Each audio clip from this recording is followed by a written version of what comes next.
नमस्कार, जय महाराष्ट्र। आज मराठी विरुद्ध परप्रांतीय असा एक मोर्चा निघाला मीरा भाईंदर या ठिकाणी। या मोर्चाच्या पार्श्वभूमीवर अनेक राजकीय घटना घडताना आपल्याला बघायला मिळालेल्या आहेत। मोर्चाला पोलिसांनी परवानगी नाकारली, याचमुळे अनेक गदारोळ या ठिकाणी बघायला मिळालेले। सरकारची दडपशाही, परप्रांतीयांना गुजराती आणि त्याचबरोबर ते इतर भाषिकांना वेगळा न्याय आणि मनसे मराठी माणसांना वेगळा न्याय ही भूमिका सरकारची जेव्हा चौफेर बाजू टीका व्हायला सुरुवात झाली आणि या ठिकाणी मराठी माणूस एकवटला, अशा वेळी या ठिकाणी मीरा भाईंदरमध्ये पुन्हा एकदा या ठिकाणी मोर्चा निघाला। या जबरदस्त मोर्चाचं आणि प्रदर्शन मराठी माणूस कशा पद्धतीने एकवटतो याचीच आज प्रचिती मीरा भाईंदर या ठिकाणी बघायला मिळालेली आहेत। मनसे आणि सेनेच्या कार्यकर्त्यांना रात्रीपासूनच ताब्यात घेतलं। पोलिसांनी त्यांना रात्रीच धरपकड केली।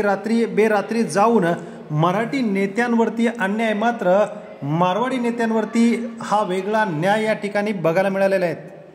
त्याचबरोबर शिंदेगडाचे आमदार आणि परिवहन मंत्री प्रताप सरनाईक यांना आले गद्दार आले 50 कोटी एकदम ओके।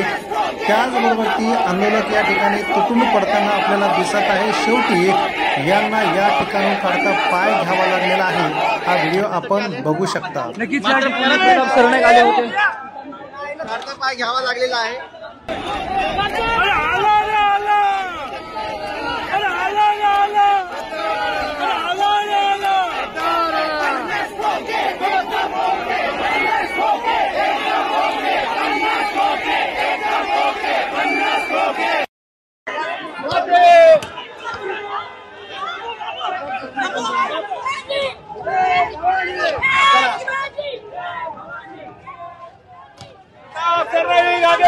हम तुम्हारे